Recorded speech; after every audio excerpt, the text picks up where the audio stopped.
Hello and welcome to Margdarshan IAS. Jai Hind. If you are preparing for UPSC CSE 2027, then you only have 356 days left.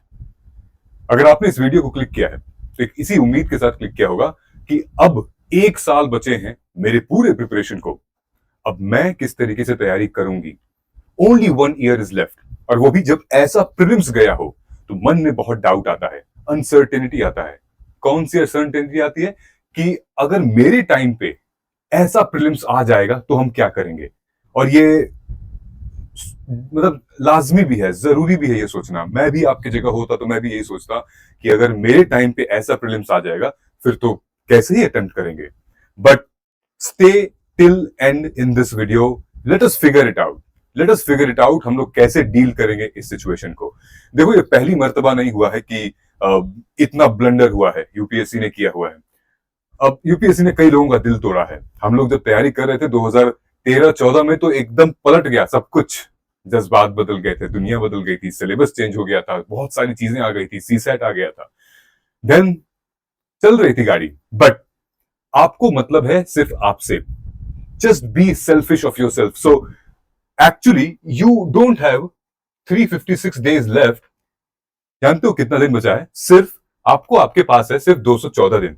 देखो, अब तो calendar भी आ चुका है UPSC का. 23 मई 2027 को आपका प्री है और 20 अगस्त 2027 को आपका मेंस है. और उन दोनों के बीच में जो गैप कितना है? 87 to 89 डेज का. Which means that you have to be ready for your mains by December, January, whatever you say.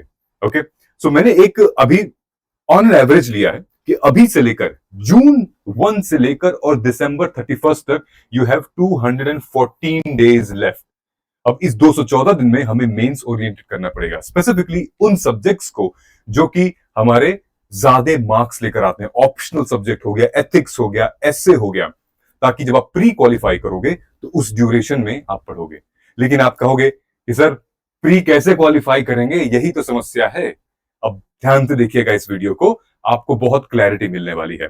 Okay, मैं अज्यूम करके ये चल रहा हूं कि अब आपको तैयारी करनी है. आपने सबको कन्विंस कर लिया है, अपने आप को भी कन्विंस कर लिया है. Now you want to start this preparation. Now let's see कि कैसी हमारी प्रिपरेशन चलेगी. Okay, so next prelims 2026 paper से उसका मतलब एक तरीके से यार हमें ना सामना करना है, हमें डर के नहीं भागना है. बहुत सारे लोग डर के भाग चुके हैं. अगर आपको भी भागना है, यू कैन गो. आप वीडियो पॉज करिए, आप जा सकते हैं. If you don't want to prepare for UPSC, don't want to face UPSC CSE 2027. और यूपीएससी ने तो चैलेंज दे दिया आपको कि अब से एक साल है, 23 मई को हम लेंगे आपका एग्जाम, देखते हैं कि आप कर पाते हो कि नहीं कर पाते हो. ये चैलेंज दे दिया यूपीएससी ने आपसे. नाउ व्हाट वी अंडरस्टैंड, अगर तुम्हारे पास क्लैरिटी रहेगी, कॉन्फिडेंस रहेगा और करेज रहेगा तो मुश्किल से मुश्किल एग्जाम अब क्लियर किया जा सकता है. देखो, इस प्रीलिम्स में भी 2026 वाले में भी लोग तो क्लियर करेंगे. 12-13 हजार लोग जाएंगे. ऐसा तो नहीं है ना कि कोई क्लियर ही नहीं कर पाएगा. और 12-13 हजार में से मैं ये मान लेता हूं कि लगभग 60% या 70% ऐसे कैंडिडेट होंगे जो कि बहुत सीरियस होंगे, बहुत अच्छे भी होंगे prepare. So let us understand. बाकी सारी बातें बाद में है, सारा केओस बाद में है. आपकी अपना टाइम बहुत इंपॉर्टेंट है. ठीक है, तो ध्यान से, वीडियो आपके रूम में चल रहा है, आपके मोबाइल में चल रहा है, ध्यान से देखो, एंड तक देखना कैसे हम प्रिपेयर करेंगे इसके लिए. ऑलराइट, नाउ अगर मैं टाइम की बात करूं तो आपके पास 214 दिन बचे हैं. अगर आप फुल टाइम तैयारी कर रहे हो या फिर अगर आप कॉलेज या जॉब के साथ तैयारी कर रहे हो तो मैं आपको टाइम बता देता हूं. हमारे पास बहुत ही लिमिटेड टाइम बचा हुआ है. विच मीन्स कि अगर मैं 214 दिन को 8 से मल्टीप्लाई करूं, for example if you are studying like 8 hours a day, then you only have 1712 hours on an average. Okay, कुछ दिन ज्यादा भी पढ़ सकते हो, कुछ दिन नहीं भी पढ़ोगे. देन उसके बाद 5 hours a day अगर आप जॉब में है या कॉलेज में है तो आपके पास देखिए ऑलमोस्ट हाफ है. ओके, सो ऐसा नहीं है कि जिनके पास टाइम कम है वो मतलब नहीं कर पाएंगे. लोगों ने क्रैक किया हुआ है. ऑलराइट, यहां पर दिक्कत क्या आती है? यहां पर टाइम मैनेजमेंट की सबसे बड़ी प्रॉब्लम है. अगर टाइम मैनेज नहीं करोगे तो बहुत चैलेंजेस होगा. और यहां पर जो प्रॉब्लम आती है, यहां पर भी टाइम मैनेज की कि इतना टाइम है उसको कैसे मैनेज करें. यहां पर भी है कम टाइम है तो कैसे मैनेज करें. दोनों के चैलेंजेस अपने साथ साथ हैं. ऑलराइट, सो नाउ ये है अपना टाइम टेबल। ध्यान से देखिएगा, ये एक ब्रॉड टाइम टेबल है। ऑलराइट, ऑल्दो हमने डिटेल में डे वाइज टाइम टेबल अपने मोबाइल ऐप पे डाल दिया था, मई में ही डाल दिया था। आप उसको जाके फॉलो भी कर सकते हैं, और हम फिर से 4-5 दिन बाद एक फ्रेश टाइम टेबल भी डालेंगे कि from now onward till prelims, लेकिन आप उसको भी फॉलो कर सकते हो, वो भी एकदम अप टू डेट है। ये टाइम टेबल देखिए, ये ब्रॉड प्लान है जिसके हिसाब से आपको चलना है। हमने टेलीग्राम पे पोल भी करवाया था, काफी सारे स्टूडेंट्स की क्वेरी थी। So I am going to take a live session on YouTube to address those all questions. Okay, by the time और questions आप टेलीग्राम पे मेंशन कर सकते हैं। Meanwhile, उसमें से कुछ कुछ क्वेश्चंस हम एड्रेस करेंगे आज। For example, macro time table क्या होगा CSC, ताकि हम मेंस रेडी हो सकें। ठीक है, ये सेम टाइम टेबल हम लोग अपने मेंस के बैच में भी डालते हैं। फॉर एग्जांपल देखिए, 1 जून से क्या स्ट्रैटेजी होनी चाहिए हमारी। हमारे पास 4 सब्जेक्ट हैं, आप ये 4 ब्लॉक्स देख रहे होंगे, 1 2 3 4। ओके, 4 सब्जेक्ट हैं, पॉलिटी, इकोनॉमी, ज्योग्राफी, हिस्ट्री। अब आप कहोगे कि यार सर, पॉलिटी से तो लगभग 8 ही क्वेश्चंस आए हुए हैं, और ज्योग्राफी से तो 6 क्वेश्चंस आए थे हमारे प्रीलिम्स में, और वो भी पॉलिटी का अनप्रिडिक्टेबल क्वेश्चंस आए थे। तो क्या हम मतलब पॉलिटी करें या रहने दें? ऑफ कोर्स करिएगा। ठीक है, जरूरी नहीं कि दुश्मन ने या शत्रु ने एक बार जिस तरीके से अगर आपको घायल किया है, जिस तरीके से वार किया है, अगली बार भी वो उसी तरीके से, उसी पैटर्न से करेगा। जरूरी नहीं है। ठीक है, everything is fair in love and war, सुना है ना ये? तो ये वॉर ही है, इट्स यू वर्सेस यू, और maybe it's you versus UPSC if you say that. So now what you have to do here, let us see here. So GS subject polity हम start करते हैं, और economy हम start करते हैं, ठीक है, जून में। ऑलराइट, अब यहां पे 2 तरीके के एस्पिरेंट होंगे, मैं भी बता दूंगा कि कैसे आगे अप्रोच करनी है, लेकिन अभी ये ऐसे करना है, यानी कि जून, जुलाई, अगस्त, सितंबर, इन 4 सब्जेक्ट्स को अगर हम कवर कर लेते हैं, वो भी मेंस ओरिएंटेड, तो हमारा ऑलमोस्ट 50 to 60% सिलेबस कवर हो जाता है। और अगर इसको आप कर लेते हैं, तो आप करंट अफेयर्स के लिए भी एलिजिबल हो जाते हैं, वो भी आप पढ़ सकते हैं, ताकि आपको news, current affairs, daily analysis तो थोड़ा समझ में आने लगेगा। ऑलराइट, समझ में आ रहा है? उसके बाद फिर अक्टूबर से लेकर जनवरी तक, यहां मैंने जनवरी थोड़ा लिखा हुआ है बढ़ा के, अक्टूबर से लेकर जनवरी तक जो 4 महीने हैं, उस 4 महीने में अक्टूबर में हम लोग पहले सोसाइटी, सोशल जस्टिस करेंगे। ठीक है, अगर आप देखोगे यहां मैंने ऑप्शनल पेपर के बारे में भी लिखा हुआ है, तो ऑप्शनल पेपर को आपको सितंबर तक पेपर 1 फिनिश कर लेना है, अगर आप एकदम बिगिनर है।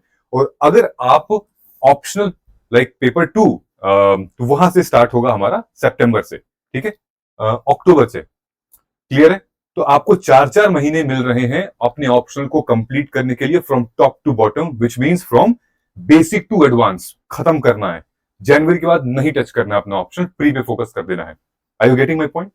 ओके, सो यहां देखिए, नवंबर में एनवायरमेंट के साथ डीएम, फिर science and tech, and then आपका पेपर 2, देन उसके बाद दिसंबर में IR, security, and then paper 2, and then जनवरी में एथिक्स, गवर्नेंस, एंड पेपर 2। अब इंपॉर्टेंट क्या है यहां पे? इंपॉर्टेंट ये है कि आंसर राइटिंग कब से करें। आंसर राइटिंग आप जैसे ही कोई भी एक सब्जेक्ट आप फिनिश कर लेते हो, just get started, don't wait to complete your entire syllabus, it has no point literally. ठीक है, और जैसे जैसे तुम आगे करोगी ना, वैसे वैसे तुम्हें बहुत ही आइडिया मिलेगा। ऑलराइट, इकोनॉमी करना है, उसके बाद फिर हमें हिस्ट्री, तो जैसे जैसे आप सब्जेक्ट कंप्लीट करते जा रहे हैं, mains oriented answer writing start करनी है। ठीक है, अब एक इंपॉर्टेंट चीज में डिस्कस करता हूं, यूपीएससी सीएससी एस्पिरेंट्स कैटेगरी, कितने टाइप के aspirants? There are 2 category has been divided.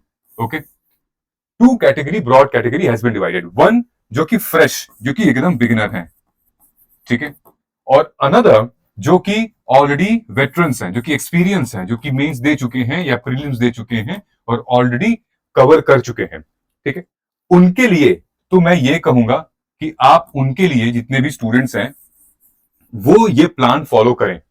जो फ्रेश हैं, जो कि बिगिनर हैं, स्टार्ट कर रहे हैं, जिन्होंने नहीं पढ़ा है, वो ये प्लान फॉलो करें।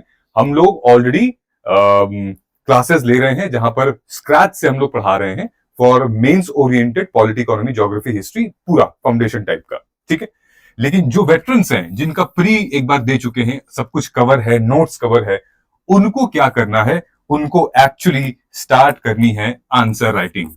ठीक है, उनको आंसर राइटिंग स्टार्ट करनी चाहिए और कुछ नहीं। ऑलराइट, इनको क्या करना है, जब तक इनका एक या दो सब्जेक्ट कवर नहीं हो जाता तब तक ये आंसर राइटिंग ना करें। इनको आंसर राइटिंग करनी है, तो दोनों के लिए हमारे पास बैचेस रेडी हैं। एक का नाम है MAWP, ठीक है, इस वाले का नाम है MAWP, okay, mains answer writing program, और इसका नाम है MAGP। ठीक है, ये सिर्फ मेंस तक है, और ये प्री मेंस और करंट अफेयर, मतलब इंटरव्यू तो डेफिनेटली, ये मेंस तक है, ये प्री मेंस और करंट अफेयर तक। ठीक है, ये दो टाइप ऑफ एस्पिरेंट है। मैं ये नहीं कहूंगा कि जितने ये वेटरन्स है वो फिर से आए और फिर से ये पढ़ें, नहीं। ठीक, ऑलराइट, अंडरस्टूड। नाउ आगे चलते हैं। मैंने ये वाली वीडियो ली थी यूपीएससी सीएससी 2027 को कैसे हम कर सकते हैं फर्स्ट अटेम्प्ट में, 7 स्टेप मैंने दिया था। तो मैंने ये वाला कोर्स बताया था, MAWP वाला। MAWP बहुत सारे स्टूडेंट्स ने रिप्लाई भी किया था, MAWP बैच। तो मेंस आंसर राइटिंग अगर आपका हो चुका है cover, then definitely go start करो राइटिंग। और हमारा बहुत अच्छा प्रोग्राम है, विच मीन्स कि हम सिलेबस को लगभग कवर करा रहे हैं। ठीक है, पूरा सिलेबस को आंसर राइटिंग के थ्रू, और टॉपिक वाइज पूरा कैलेंडर बन चुका है भाई, सब कुछ रेडी है।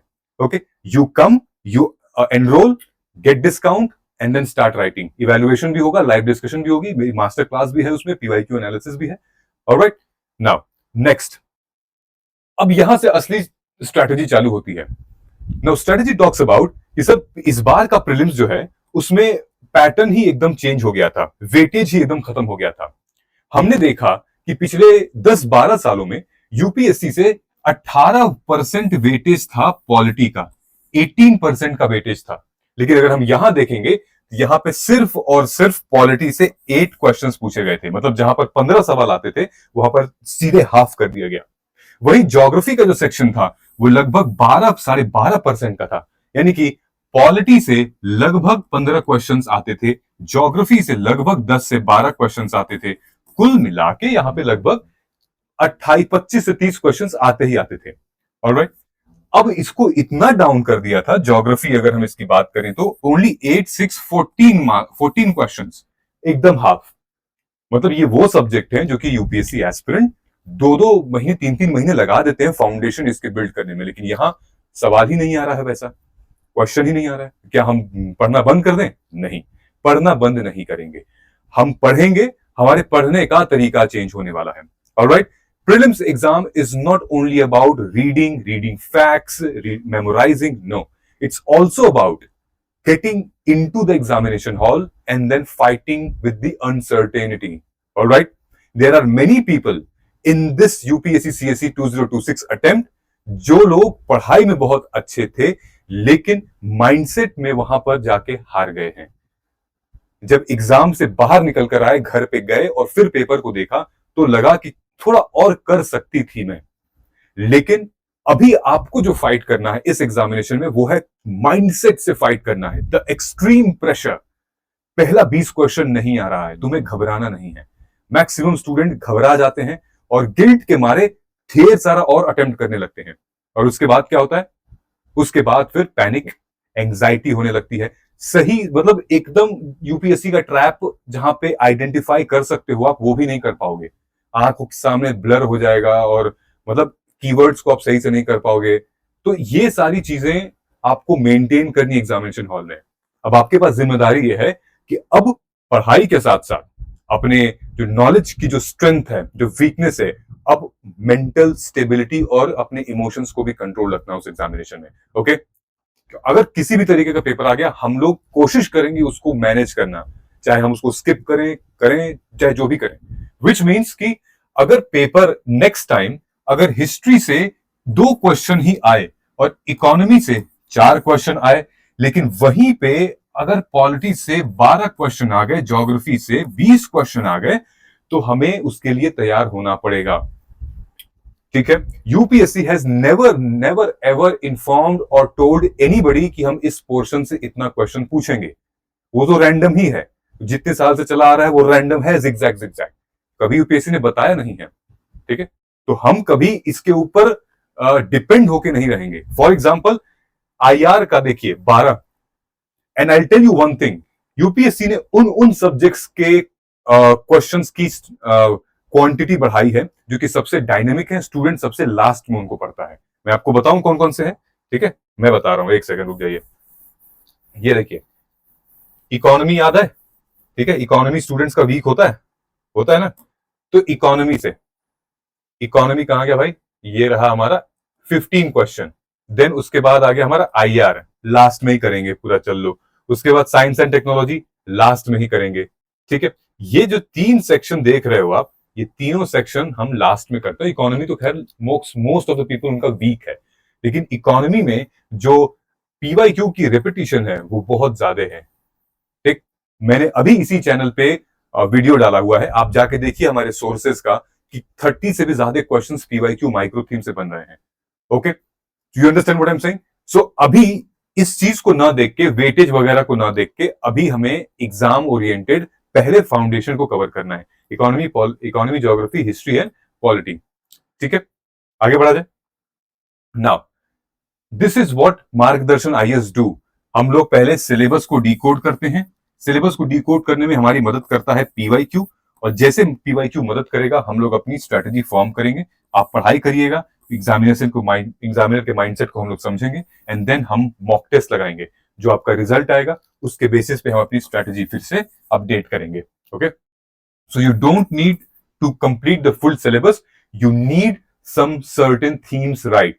अगर आपने ये बोला कि सर थीम तो इस बार कुछ आ ही नहीं थी, इस बार तो पीवाईक्यू रेलेवेंट ही नहीं था, तो प्लीज आप मेरी जो वीडियो मैंने ली हुई है इसी चैनल पे है, जहां मैंने सोर्सेस के बारे में बताया, आप प्लीज जाके उसको देखिएगा। वहां मैंने डिटेल में बताया हुआ है कि पीवाईक्यू कहां से आया था, कितना रेलेवेंट था। अभी यहां पे डिस्कस करते हैं हम लोग, ठीक है, समझ में आ गया। सो एविडेंस बेस्ड अप्रोच हम लोग फॉलो करेंगे कि प्रूफ के साथ, ठीक है। फॉर एग्जाम्पल मैं इन क्वेश्चंस की बात नहीं कर रहा हूं अभी, ठीक है, कि ये ऐसे क्वेश्चंस आ सकते हैं, हम लोग इनको भी डील करेंगे, क्योंकि अब पीवाईक्यू का पार्ट है ये। तो जब पीवाईक्यू का पार्ट है तो हम इनको छोड़ नहीं सकते। We will deal with these questions, we will deal with this logical reasoning cum ethical cum case study cum जो भी है, मतलब पॉलिटी, हम लोग सब इसको डील करेंगे अपने टेस्ट सीरीज में, हम लोग अपने डिस्कशंस में इसको इंक्लूड करेंगे। ओके, बट इसको समझने से पहले हमें फंडामेंटल समझना पड़ेगा। ओके, फॉर एग्जाम्पल ये जो आप क्वेश्चन का पैटर्न था, ये ऑप्शन है, उसका ऑप्शन है, फिर उसका ऑप्शन है, 4। बहुत सारे स्टूडेंट्स इसको भी देख के घबरा गए थे, मैं भी घबरा जाता यार अचानक से अगर ऐसे क्वेश्चन अगर आ जाते तो, क्योंकि हैबिट तो थी नहीं हमारी, ठीक है। बट वहीं पर आता है आपकी मतलब माइंडसेट का बात, कि अगर आपको लगता है कि उस प्रेशर में इस क्वेश्चन को स्किप कर दे तो कर दो, ठीक है। यूपीएससी एक चीज तो हमेशा ये करती है कि जब भी कोई नया चीज यूपीएससी इंट्रोड्यूस करती है तब वो कम क्वेश्चंस डालती है।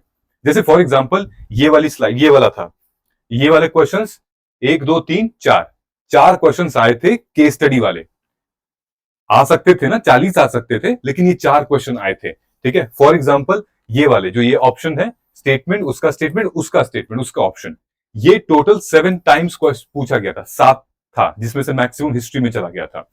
अगर देना होता यूपीएससी को तो इसी को 17 दे देते, 70 दे देते, क्या कर लेते आप, है ना। तो स्लोली स्लोली वो इंट्रोड्यूस करते हैं, तो स्लोली ये इंट्रोड्यूस किया गया है, इसको डील करेंगे हम लोग, डोंट वरी। जैसे हम लोगों ने डील किया स्टेटमेंट वाला, ओनली वाला, मैच द फॉलोइंग, पेयर वाले, इनको भी डील करेंगे। ओके, नाउ अब नेक्स्ट देखिए, ये क्या भाई, अच्छा ये वाला भी क्वेश्चन था अपना, कि ये ऑप्शंस, उनके ऑप्शंस एंड देन उनके ऑप्शंस, ठीक है। ये अपना irrigation from the wells allowed agriculture वाला था, ये पीवाईक्यू बेस था गाइस, ठीक है, ये पीवाईक्यू बेस था, ये ऋग्वेद का था, और ये आ चुका है ऋग्वेद के ऊपर क्वेश्चन एक बार आ चुका है, और एग्जैक्टली ऑप्शंस मैच थे, ठीक है। नाउ अब देखिए, मैं आपको एग्जांपल बता रहा हूं कि यूपीएससी ने ही ये वाला पैटर्न अपनाया है, ध्यान से देखिएगा, ठीक है। ये यूपीएससी 2025 का ही पेपर है, सॉरी 2026 का ही है जो इस बार हुआ है। ओके, ये बात क्या कर रहा है, ये बात कर रहा है मॉन्टेग्यू क्लेम्सफोर्ड रिफॉर्म के बारे में। मॉन्टेग्यू क्लेम्सफोर्ड रिफॉर्म क्या होता है, ध्यान से देखिएगा, याद है ना आपको, मॉन्टेग्यू क्लेम्सफोर्ड रिफॉर्म 1919 स्टैटिक पोर्शन है, ठीक है, ये कोई नया तो है नहीं, क्वेश्चन पूछने का तरीका नया है। फॉर एग्जाम्पल, अब इसको रोक दीजिए, यहां आइए, 2021 में और 2016 में मॉन्टेग्यू क्लेम्सफोर्ड रिफॉर्म पे क्वेश्चंस आए थे, और भी आए थे, मैंने सिर्फ 2 ही लिया है। 2016 में कैसे आया था कि आप बताइए इन चारों में से मॉन्टेग्यू क्लेम्सफोर्ड प्रपोजल किस बारे में था? तो आप कहेंगे कि कॉन्स्टिट्यूशनल रिफॉर्म के बारे में जरूर था। फिर 2021 में जो क्वेश्चन आया, ये 3 स्टेटमेंट दे रहा है, आपको बताना है, सॉरी 2 स्टेटमेंट है कि इन दोनों में से कौन सा स्टेटमेंट सही है। ठीक है, तो आप कहेंगे कि Montagu claims for reform 1919 recommended granting voting to all women above age 21। तो आप कहेंगे कि नहीं, ये इनकरेक्ट है। और दूसरा वाला सही है, government of India act 1935 gave women reserve seat in the legislature, ये सही है। तो जब पीवाईक्यू में आया है तो आपको मॉन्टेग्यू क्लेम्स फॉर रिफॉर्म तो पढ़ना ही पड़ेगा, और उसका जो सबसे इंपॉर्टेंट ऑब्जेक्टिव था मॉन्टेग्यू का, वो यहीं लिखा हुआ है। अब यहां पर आपको लिख दिया है स्टेटमेंट, ये स्टेटमेंट है करेक्ट, ये आपको मान लेना ये करेक्ट है। क्या है? The genesis of political alliance based on community lay in the very nature of Montagu. ठीक है, यहीं पर हिंदू मुस्लिम डिवाइड की बात हो रही थी। ठीक है, यहीं पर आपको सेपरेट इलेक्टोरेट चाहिए था। ठीक, तो ये था मामला। अब आपको यहां दे रखा है 3 स्टेटमेंट, चलो बताओ भाई 3 स्टेटमेंट की ये जो रिफॉर्म है, यानी कि मॉन्टेग्यू क्लेम्स फॉर रिफॉर्म है, retained and extended the principle of separate electorate. ठीक, फिर आपको कहेंगे कि separate electorate was supposed to counter Indian nationalism which was growing stronger. ठीक है जी। Deprived classes rallied around the favour inherited in separate electorate. ठीक, और जो सही आंसर होगा आप मार्क करके आगे बढ़िए, क्योंकि आपका कंसेप्ट सेम है। समझ में आ गया? अब चाहे ए बी सी डी हो, इसमें मार्क करके आगे बढ़िए। अब देखिए पीवाईक्यू का रेलेवेंस मैं आपको बता रहा हूं। ओके, ये 2026 का प्रीलिम्स का पेपर है, 2026। अब देखिए इवोल्यूशन कैसे होता है। यहीं पर काम आते हैं राइट मेंटोर और राइट टीचर्स, जो कि आपको गाइड कर सके। ध्यान से देखिएगा, ये एकदम 100% प्रेडिक्टेबल क्वेश्चन था, आना था और आएगा, आया है। देखिए 2018 में यूपीएससी ने क्या पूछा था, मैच द फॉलोइंग में, कि term seen in the news और किस कंटेक्स्ट में इनको देखा गया है। दूसरे नंबर पर आता है आपका ब्लॉकचेन टेक्नोलॉजी। क्या है ब्लॉकचेन टेक्नोलॉजी? डिजिटल और क्रिप्टो करेंसी। ठीक, यहां पर ये क्वेश्चन खत्म, आपने सॉल्व किया, 2 मार्क्स मिल गए। 2020 में फिर आता है ब्लॉकचेन टेक्नोलॉजी, 2020 में। ठीक है, ये आपको 3 स्टेटमेंट देता है और बोलता है तीनों में से बताओ कौन सा सही है। तो ये इसके ऑब्जेक्टिव हैं सारे। ठीक है, सॉरी फीचर्स हैं ब्लॉकचेन टेक्नोलॉजी के, ये तीनों फीचर्स हैं। तो आप कहेंगे जी ये और ये सही है, ये गलत है। ठीक है, आप पढ़ लीजिएगा। अब 2026 में फिर से आया, which of the following statement regarding the features of blockchain technology. अब ये 4 स्टेटमेंट दिया गया है। अब 4 में से आपको बताना है क्या क्या ब्लॉकचेन टेक्नोलॉजी का फीचर है।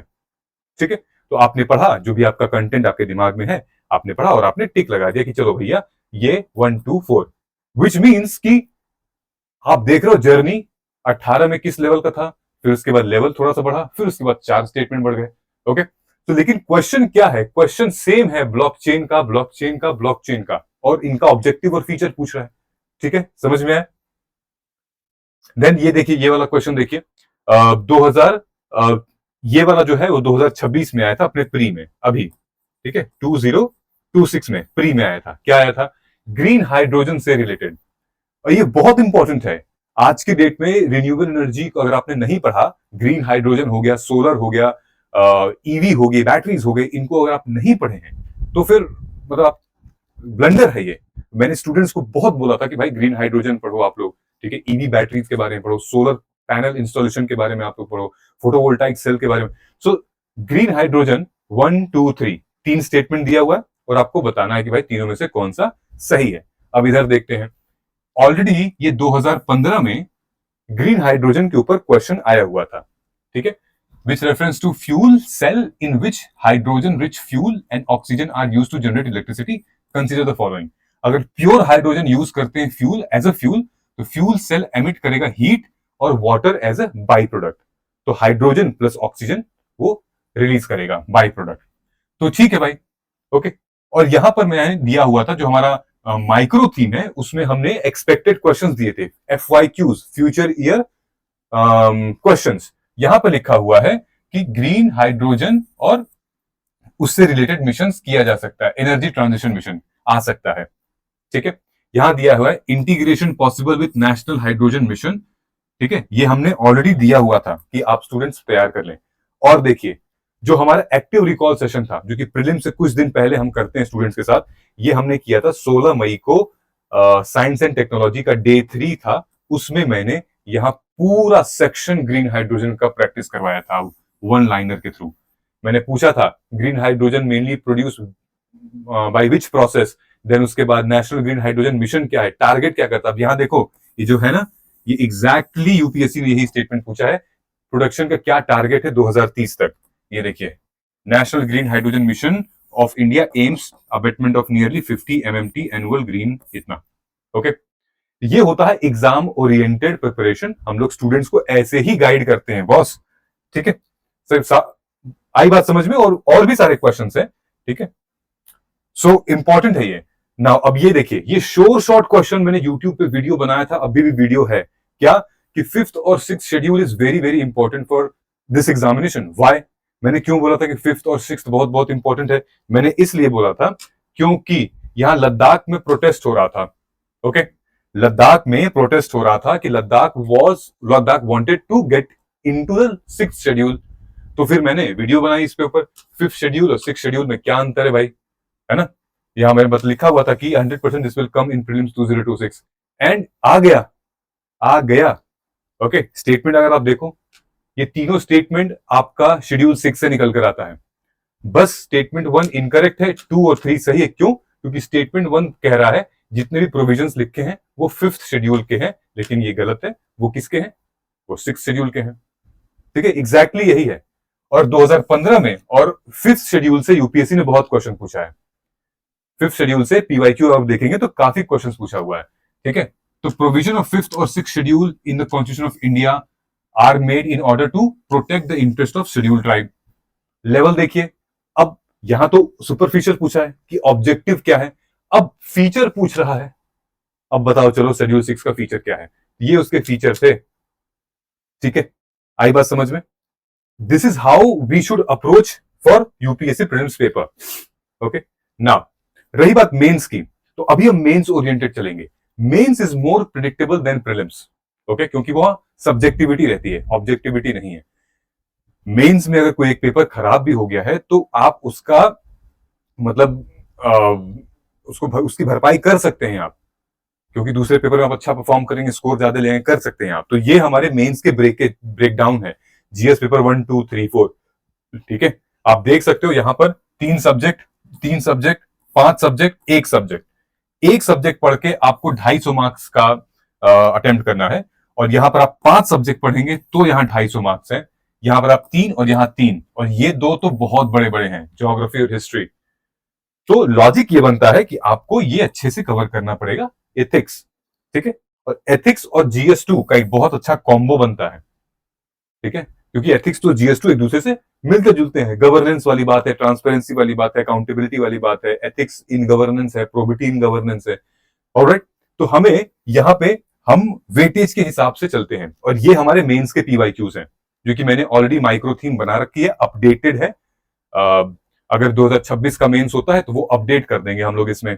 ऑलराइट, सो आप जब इस प्रोग्राम में एनरोल करते हो तो ये फ्री है आपके लिए, इंक्लूडेड है मॉडल आंसर के साथ साथ इसमें माइक्रो थीम भी दी हुई है, और आपको इसमें डायरेक्टिव्स भी दिए हुए हैं, ठीक है। काफी सारी चीजें बहुत बढ़िया हम लोगों ने बना रखा है, बहुत स्टूडेंट्स ने ऑलरेडी इसको बाय कर लिया है।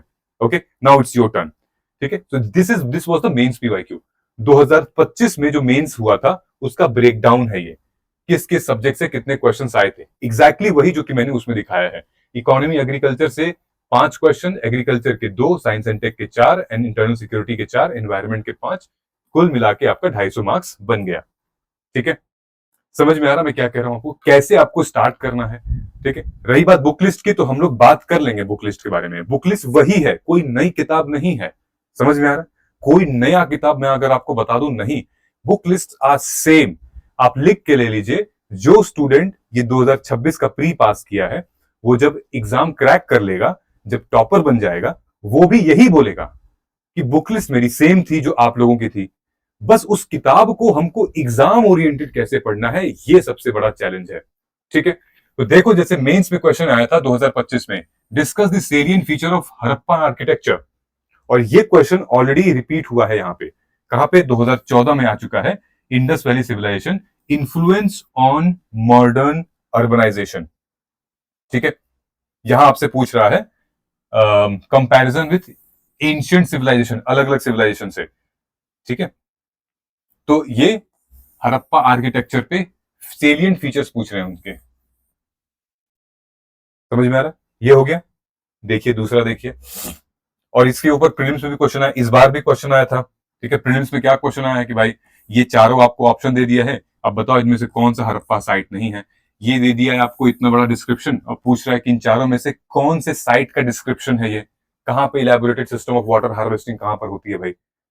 ठीक है, ऐसी कुछ चीजें यहां पर देखिए, ये 3 स्टेटमेंट दे दिया है, फिर आपसे बोल रहा है कि बताओ इनमें से कौन सा कैरेक्टरिस्टिक है इंडस वैली सिविलाइजेशन के लोगों का। ये वही चीज है, आप बताइए। ठीक है, अब देखिए ये क्वेश्चन आया था जीएस पेपर 1 में कि सुनामी क्या होती है, सुनामी कैसे और कहां फॉर्म होती है, और फिर कॉन्सिक्वेंसेस क्या होता है उसका, एक्सप्लेन करिए विद एग्जांपल से। ये मैंने वीडियो ली थी यूट्यूब पे कि ये क्वेश्चन आएगा, 2017 में एक बार आ चुका है, एक बार फिर से आएगा। क्यों आएगा? क्योंकि उस टाइम पे मैसिव अर्थक्वेक हुआ था रशिया में, सुनामी वार्निंग आई थी जापान और यूएस में। ठीक है, तो मैंने डिटेल में बताया था कि सुनामी कैसे ऑकर करती है, ये सबडक्शन है, कैसे अर्थक्वेक निकल कर आता है। ठीक है, ये सारी चीजें मैंने डिस्कस की थी, वो क्वेश्चन आ भी गया था। ठीक है, देखो जो भी फैकल्टी अगर अच्छे से एग्जाम को समझा है, एग्जाम ओरिएंटेड है, वो आपको एग्जाम मतलब करा सकता है। ठीक है, हवा में नहीं चलेगा। मैंने आपको कुछ भी बताया, आपको लग रहा है हवा में है, सारी चीजें एविडेंस बेस पे है, आपके स्क्रीन पे ही मैंने दिखाई है। ठीक है, समझ में आ रहा है? अब जैसे ये क्वेश्चन देखिए, ये हमारा है प्रीलिम्स का क्वेश्चन है। ठीक है, अब ये हमारी माइक्रो थीम है। माइक्रो थीम में हमने पॉलिटी की उठाई थी, इस बार नहीं आया, इस बार 8 क्वेश्चन आए, लेकिन इस बार जो है वो ट्राइबल से क्वेश्चन तो आया ही है। ठीक है, इस बार जो हमारा लोकल सेल्फ गवर्नेंस है, यहां से एक क्वेश्चन आया था। ठीक है, बिल से नहीं आया, जुडिशरी से नहीं, गवर्नर कहीं से कुछ, कहीं कुछ क्वेश्चन नहीं आया। ठीक, आया कहां से? Local self government. ठीक है, और मिसलेनियस टॉपिक से। लेकिन इसका मतलब ये नहीं है ना कि क्वेश्चन नहीं आएगा। अब देखो फंडामेंटल राइट से कितने क्वेश्चन आते थे, देन जुडिशरी से 20-20 क्वेश्चन आते थे। Okay, union and state legislature से हमारे 34 क्वेश्चन आते थे। इस बार ना तो गवर्नर पूछा, ना प्रेसिडेंट पूछा, ना स्पीकर पूछा। ओके, जैसे ये क्वेश्चन देखो, ये फाइनेंस कमीशन है जो कि इकोनॉमी और पॉलिटी दोनों में ओवरलैप करता है। ठीक है, ये फाइनेंस कमीशन आपका 15 फाइनेंस कमीशन 2023 में आया था। मैंने बोला था कि 2025 में फाइनेंस कमीशन आएगा, क्योंकि गैप हो गया था एक साल का, तो आ गया था 2025 में 15 फाइनेंस कमीशन का। ठीक है, मैं ये नहीं कह रहा हूं कि भाई मैं बहुत अंतर्यामी हूं या फिर आ जाती है चीजें, नहीं। जो एग्जाम के प्रोसेस को समझता है वो आपको गाइड कर ही देगा, बता ही देगा कि क्या एक्सपेक्टेड, क्या आ सकता है। इस बार वाले में भी मैंने लगभग 30 से, अभी जो वीडियो मैंने बनाई है उसमें लगभग 30 से 35 क्वेश्चंस प्रेडिक्टेबल पैटर्न पर हैं। ठीक है, और आपको एग्जाम क्लियर करने के लिए कितना चाहिए? आप 100 क्वेश्चंस आते हैं भाई, कोई 100 के 100 तो पहली बात कर नहीं पाएगा। क्यों? क्योंकि यूपीएससी उसमें से एक डिलीट कर देगा, 2 डिलीट कर देगा, है ना। 100 तो कभी नहीं हो पाएगा। आपको क्या चाहिए? आपको 50 क्वेश्चंस चाहिए। You need 50 plus questions and then you will write mains. 100 marks का आपको चाहिए। देन अब आप खुद ही सोचिए ना कि मैंने आज एक स्टूडेंट से मैंने बात की है, मैंने उससे पूछा, बहुत अच्छी स्टूडेंट है, बहुत मेहनत किया था उसने। मैंने कहा एक बात बताओ यार, 100 क्वेश्चंस थे, मैं मान लेता हूं कि 50 क्वेश्चंस यूपीएससी प्रीलिम्स में एकदम ब्लेंडर थे, एब्सर्ड थे, घटिया थे, मतलब वो एकदम एग्जाम ओरिएंटेड नहीं थे। लेकिन 50 क्वेश्चंस तो ऐसे थे ना जो कि प्रिडिक्टेबल लाइन पे थे, सॉल्व कर सकते थे। और इस बार तो ओनली 1 ओनली 2 भी बहुत कम आया था, तो हम एलिमिनेशन ऑप्शन भी हमारे पास ज्यादा था। तो हमने 50 वो वाले क्वेश्चंस क्यों नहीं ठीक कर पाए? हम हमेशा दूसरों को ब्लेम देने में बहुत आगे होते हैं। दूसरों को ब्लेम देने में प्रॉब्लम नहीं है।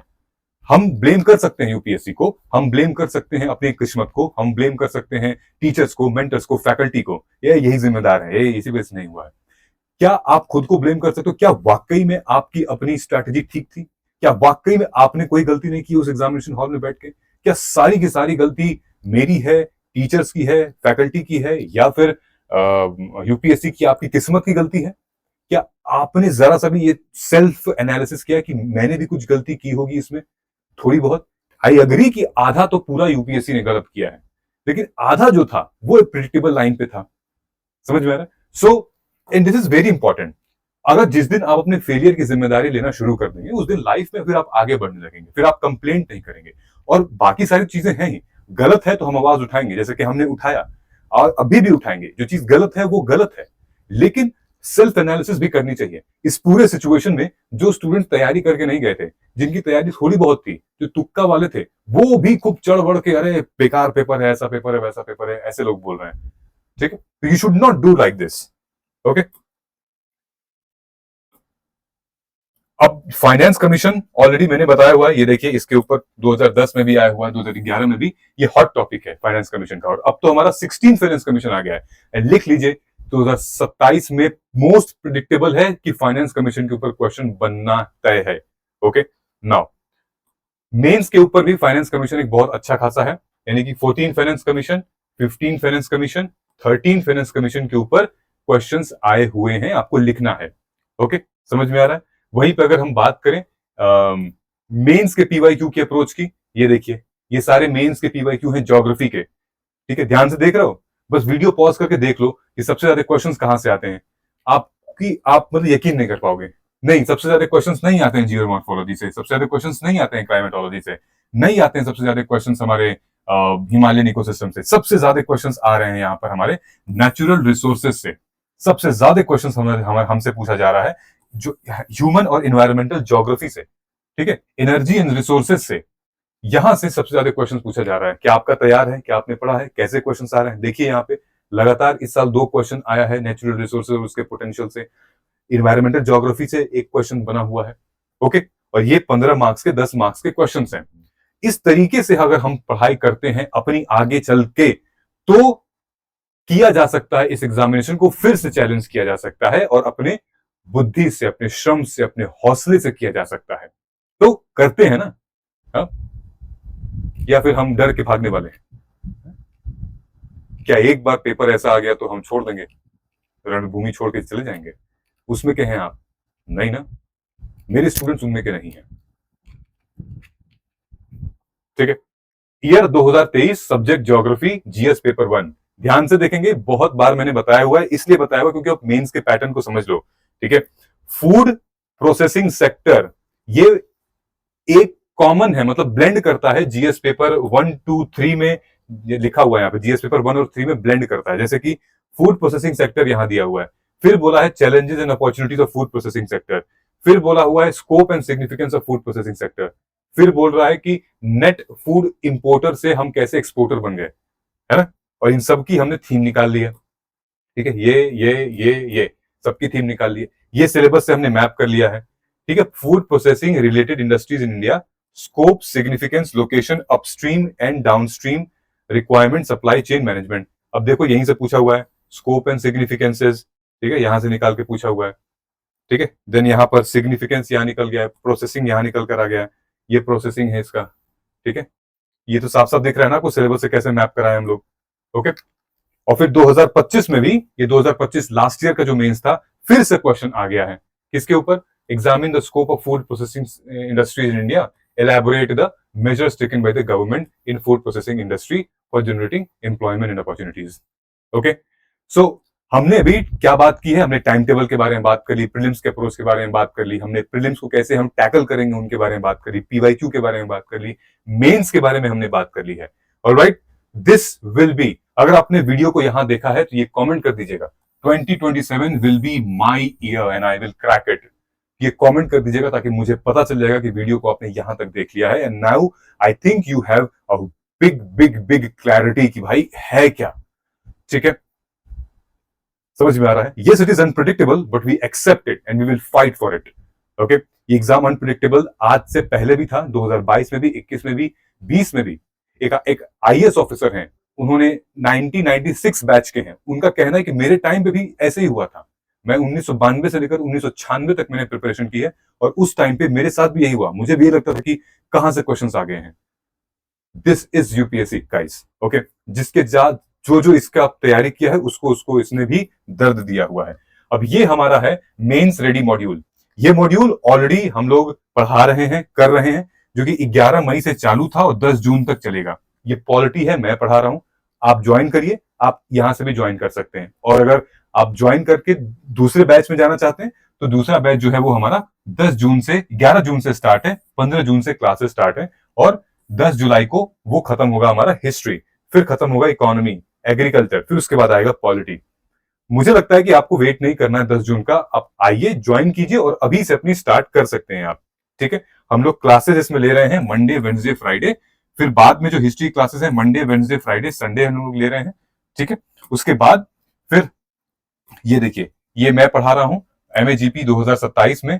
ठीक है, ये उनके लिए है जो कि फ्रेशर है।